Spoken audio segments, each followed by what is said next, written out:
someone as famous as Taylor Swift being rejected at a restaurant is news we don't hear often. What should have been an easy flowing work trip for Taylor became a roller coaster ride through professional and personal moments with some unexpected drama that got everyone talking. Taylor Swift stared through her windows at the Eiffel Tower in the distance. It was such a captivating sight, almost like it had its magic woven around it, so locals and visitors could hardly take their eyes off it. It was a beautiful morning in Paris. It leaves you conflicted about whether just to watch the morning peak, the streets coming alive with people, and the beautiful sceneries at every turn, or to get working around your schedule. Although Taylor was in Paris for work and not on vacation, she had also decided that she would make the most of this trip, professionally and personally. So yes, it was a bit of a conflict, but loving her work the way she did helped her build a strong sense of priority over time. Many hours had passed since Taylor Swift had been running through her schedule, and she had finally gone through her last activity for the day. She was starving. She barely had enough to eat at breakfast because she didn't want to be stuffed at the start of her day. Her lunch, which had been burned out by the string of activities that followed, was some takeout ordered by her manager. Although the private lounge offered excellent food services, Taylor's appetite was out for something different. She didn't request restaurant reservations even after her arrival, preferring to be spontaneous this time. She had personally looked up some restaurants in the area, particularly those that served excellent chicken kebabs, and she found many nearby. However, one French restaurant tickled her fancy, and she decided to make it her dining spot for the evening. Little did she know that she was in for a roller coaster ride on this cold evening. The Bijou 247 cuisine was located on Rue de Grenelle, near the Eiffel Tower. Its outdoor terrace offered a nice view of the Eiffel Tower. Staring through the car windscreen at the Eiffel Tower in the distance, Taylor Swift couldn't help but think of the perks and downsides of being a celebrity, a music star loved by many. Having had a fair share of both, she knew better about it in experience than in theory. What kept her going despite the ups and downs? Many years ago, she made a firm decision always to own her story, keep her head up, and never drown in the critiques or cheers of others. This decision shaped Taylor's life and gave her a firm grip over its order. However, certain waves can crash your ship regardless of how you steer. She was in for one of those in the hours to follow, if only she had known. Bijou 247 Cuisine was a French restaurant that served French and Italian delicacies. If the reviews meant anything, their dishes tickled and intrigued all 5 of your sensory perceptions. The tap-tap footsteps of the serving waiters, the aromatic escapes from the serving dishes to your nostrils, the enthralling sight of the different meal courses displayed, and oh, the taste and feel of the delicacies on your tongue. Having gathered all this from her review scouting, Taylor Swift was set on trying them out herself to add to her record of personal thrills from this trip. This was the restaurant of her fancy. The perimeter of Bijou 247 Cuisine was swarmed with an ethereal blend of aroma flowing out from the restaurant.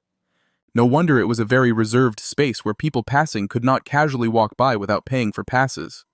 Yes, you heard right. You have to start paying even before you get into the restaurant. However, Taylor didn't consider it annoying because she judged it to be fair, given the aromatic presence around the perimeter. It was satisfying and mouth-watering. Getting past the automatic doors, Taylor was half shocked to be met with a reception area rather than the actual restaurant. There was a receptionist behind a desk and a handful of smiling waiting staff seated on both sides. "Can I please see your reservations?" the receptionist asked warmly. Taylor Swift was casually dressed, but she also did her due diligence in using some extra accessories to make her appear unrecognizable. The last thing she wanted was paparazzi on her back while she enjoyed her meal. "Oh, I don't have a reservation," she responded, smiling. "This is more of a spontaneous dinner for me." The warmth in the receptionist's voice was halted for a bit as she said, "We don't do spontaneous dinners on Wednesday. It's strictly on reservations." Taylor was taken aback for a moment, and then she brought out her phone while everyone watched her in suspenseful silence. "One of your reviews said he had a spontaneous dinner here just yesterday.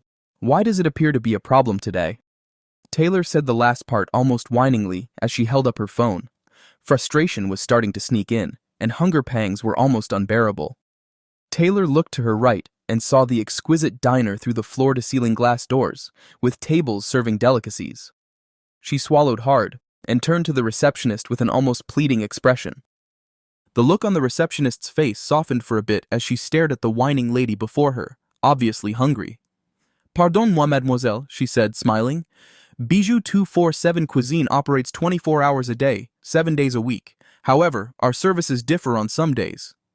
Taylor's stomach growled in an embarrassingly loud manner, interrupting the receptionist mid-sentence, and silence followed for a second. Then, a burst of laughter erupted from some waiters behind them. The receptionist smiled a little too widely. She was holding back from laughing hard. Then she apologized on behalf of the waiting staff. "I sincerely apologize for that, ma'am," and continued. "Spontaneous meals happen all through the week except on Wednesdays and Thursdays. Special 5-star chefs come around on these 2 days to prepare signature dishes and others based on patrons' reserved recommendations." At that moment, Taylor realized this was a rejection, despite her hunger or polite persistence. The policies, as it seemed, were not shifting grounds.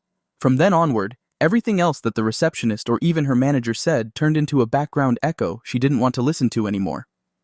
Zoning out for a bit, she couldn't help but question if the narrative would have been different if she had shown up as Taylor Swift, the celebrity superstar. Not sure if she wanted to explore that answer, she turned and slowly walked toward the restaurant exit, oblivious to the conversation between her personal manager and the receptionist. Just as the automatic doors opened for her to exit the restaurant, her personal manager showed up beside her and called her attention. Returning to consciousness of her surroundings, she slowly turned to stare at him, questioning what he had been saying. It was obvious to him that she had not been listening. She smiled as she requested, "Say again." His response was instant. "I had tried to explain that we have come a long way before getting here, but they wouldn't budge. I also understand it's not their call to make. Their jobs may be at stake if they act otherwise." With an understanding look and a simple nod, she replied, "It's all right, no need to pressure them." "But you're quite famished, and you've been fantasizing over the details of eating at this restaurant all day. I couldn't just let that go," he added, looking somewhat guilty. "And," she inquired almost impatiently, "I just asked the receptionist discreetly if it's usually any different for celebrities. I promise I didn't disclose your identity," he added smartly. Taylor smiled and sighed in relief. So what was her response then? "Is it any different?" His reply was shocking and soothing. "It's not any different, Taylor. They don't bend their rules for local or foreign celebrities." With this, they headed out of the restaurant. With many thoughts spiraling through her head, one was, foremost, getting something to eat. On the drive back to the lounge, she had the manager call the food service back at the lodge to set some food up before their arrival. While her manager was still on the call, more realizations dawned on her. Many other restaurants within the area also offered excellent dining services. It's only normal that when you arrive at any of them, you can only order from the list of food on their menu. In a way, that was playing by their rules, their policy. And so it's not out of line for Bijou 247 Cuisine to hold firm to their policy the way they did. The realization of this didn't help alleviate her hunger, although it went a long way in helping her mind process and accept the rejection. It also helped that she went there incognito, not as the superstar musician she actually is. Handling and processing rejections and setbacks, whether major or minor, is hard enough without tabloids and paparazzi making stories about it prematurely, she thought. "If you must play my game, then you must play by my rules," she said aloud in her sing-song voice, catching the attention of both persons in the car. An idea began to form in her head as a smile slowly crept to her face. Who comes up with brilliant ideas while being hungry after rejection? Taylor Swift. It was a long drive back to her lodge. Her manager hadn't lied when he told the receptionist they had come from quite a distance. She brought out her phone and returned to the restaurant's website to do the due diligence of booking a reservation. She had tried to do the job of her personal manager, but the outcome that evening added credibility to the fact that he deserved his pay and accolades. If only she had seen through the reviews better and studied the user's policy on the website just a little more, the story would have been different that night. Nonetheless, she had decided not to let the rejection dim her spirit. So she spent more time on the site during the drive and booked dinner the next evening. She was going to play by their rules. She ordered chicken kebabs, salads with lots of garlic and chili sauce, and their signature dessert. However, that night, she was dining indoors. She had immuned her mind to think that she was having a custom-made dinner, served to her within the comfort of her lodge to avoid stress and paparazzi, rather than thinking this was the best available option after a rejection from her choice diner. Mindset is everything, right? Pretty much, and knowing this, she had practiced it so much over the years that negative occurrences rarely affected her as much as they should. After eating, Taylor had a phone conference call with her executive manager, personal publicist, wardrobe assistant, and personal manager, during which she discussed some intended changes in plans. One thing was certain. She had never been one to back out of anything she went after without getting what she wanted, whether it was a business contract, a music deal, or a dining experience. For Taylor Swift, Paris held a special place in her heart. Nothing would change that. Some of her songs and music videos revolved around the magic of this beautiful city of light. She couldn't help but see the smile forming on her face as she thought about the outcome of this new turn of events, which would be amazing for her upcoming tour in 2 days. She had some brand labels that wanted to sign her up and a couple of music collaborations and deals to seal, so she had taken a flight to Paris 4 days before her music tour, and this was already the second day. It was another promising morning in Paris, and Taylor Swift had already hit the road to her first meeting for the day, following the lead of her managers. After the outcome of the events at the Bijou 247 Cuisine the evening before, she had come to realize how much her managers and other staff eased the burden of many activities around her, and she respected them all the more for it. Based on the outcome of the conference call the night before, her executive manager had already contacted the executives of Bijou 247 Cuisine with an email proposition for a public appearance merged with an impromptu video shoot. The email was received that morning, and the response was set to arrive later that evening. Unbeknownst to them, Taylor had once been rejected by them. What ploy was Taylor about to unfold with this move? Unlike the saying that goes, once beaten, twice shy, Taylor Swift was rather twice as bold. She was far from being shy about it, and was certainly about to give the paparazzi some great stories to write about. With the setting sun, Taylor's dinner reservation at Bijou 247 drew near. Time passed swiftly, and she was again on her way to the cuisine. Her wardrobe assistant had done a better job handling her incognito appearance this time. The downside of being a celebrity is that you can rarely go unnoticed in public, except with much effort and discretion. The flow was smoother this time, from getting their perimeter passes to confirming their reservations at the reception desk. In no time, they were sitting at their table. Taylor brought her wardrobe assistant, this time for a female company, and her personal publicist and manager. To outsiders, they appeared like a normal squad of best friends, 2 ladies and 2 guys. But the irony of the reality was not so far-fetched. Taylor Swift actually relates with her staff in a friendly and respectful manner. The receptionist from the previous day wasn't on seat. Rather, they were met with a male receptionist and the usual waiting staff on both sides of the reception area.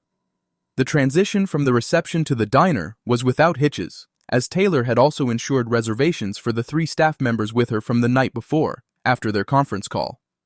Their dining experience far surpassed expectations, especially for Taylor Swift. It was fancy, in all the best ways possible.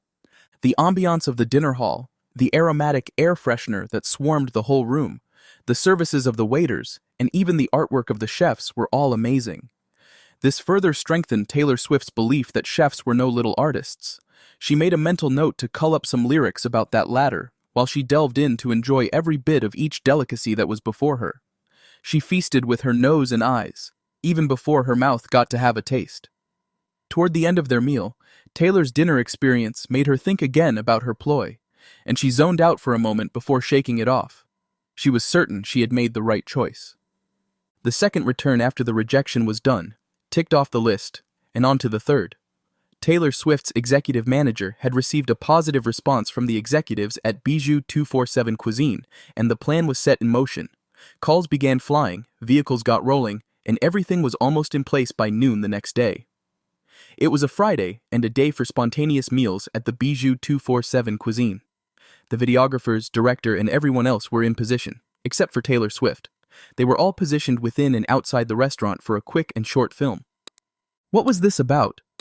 Was it really publicity for a restaurant that had once rejected her, standing firm on their policy? A policy that had no regard for celebrities or personal achievements whatsoever. Was this just a publicity stunt by Taylor Swift? Not to mention, she had yet to show up on the scene while everyone else was in position. The answer remains with Taylor Swift and everyone else who attended that conference call and the dinner the evening before. Taylor Swift's Eras tour at Pont des Arts was to begin the next evening, and then an impromptu shoot was about to start just outside the Bijou 247 Cuisine on Rue de Grenelle, near the Eiffel Tower. Not to mention that she had yet to show up. Just when it was 5 minutes to the start of the shoot, Taylor Swift was sighted looking rather unlike herself, approaching the perimeter.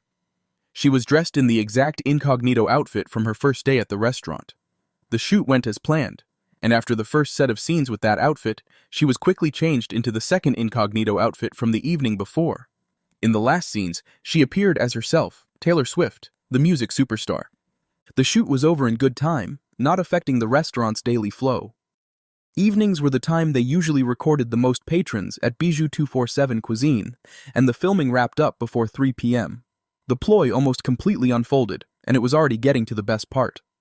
After the filming, Taylor Swift and her crew ordered takeouts from the restaurant before exchanging final remarks and exiting the perimeter.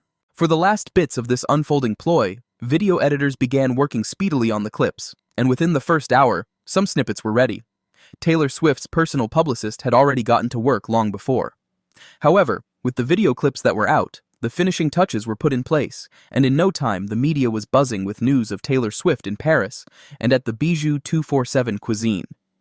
It also fueled the already circulating news about her tour in Paris. Within hours, bloggers and paparazzi were already stirring up stories about Taylor's previous plights in Paris. As Taylor Swift intended for the clips released to serve as trailers, the media could only tell what was clear and speculate about the gray areas. What were the results of Taylor Swift's intelligent ideas? Ticket sales for her concert increased by as far as 100% in less than 24 hours to the start of her music tour. That evening at the Bijou 247 Cuisine, the dinner experience was themed Spontaneous at the restaurant, and it recorded its highest inflow of patrons in the last 3 months. Her fan pages were swarming with comments and speculations about whether she would release another recorded music video in Paris. Some wondered if she was only an ambassador for the French food brand, or if there was something else beneath what they could all see, given her incognito appearances in some scenes from the teasers. Some speculations even began making waves about her recording a single on food as an art, as she once mentioned in an interview. Another bout of comments sprung up after fans and tabloids started speculating that she had been in Paris longer than they knew, and mostly incognito. Very few of them could come close enough to the truth of what transpired that inspired the whole media frenzy. In all, there were more positive feeds and speculations than negative ones. Taylor had owned the narrative, bringing beauty out of her unpleasant experience. While many may never know the full story, the receptionist from that night, along with the other waiting staff, must have definitely figured out what they had on their hands that fateful evening. A new triad of hashtags that went online with freshly edited clips would have given better clarity for those who had an idea of the story. The hashtags read, "If you must play my game, then you must play by my rules. If you must dine with me, then you can only get what's on my menu. And play by the rules if you must play at all." With that, the rejection saga came to an end and has never been heard of again until now. How you handle rejection and yourself is more important than any rejection. Taylor's experience also taught her that you can own your story and make anything you want out of it. You just have to direct your life's script. Finally, people may not see your options, but they will definitely not hesitate to make stories out of your choices. Be sure to give them a good story. What other lesson did you grab from Taylor's actions? Share your thoughts in the comments. If this video was inspiring, like, share, and subscribe to this channel. Also, turn on the notification bell to receive notifications about new posts. Before you go, watch the other videos displayed on your screen. See you next time.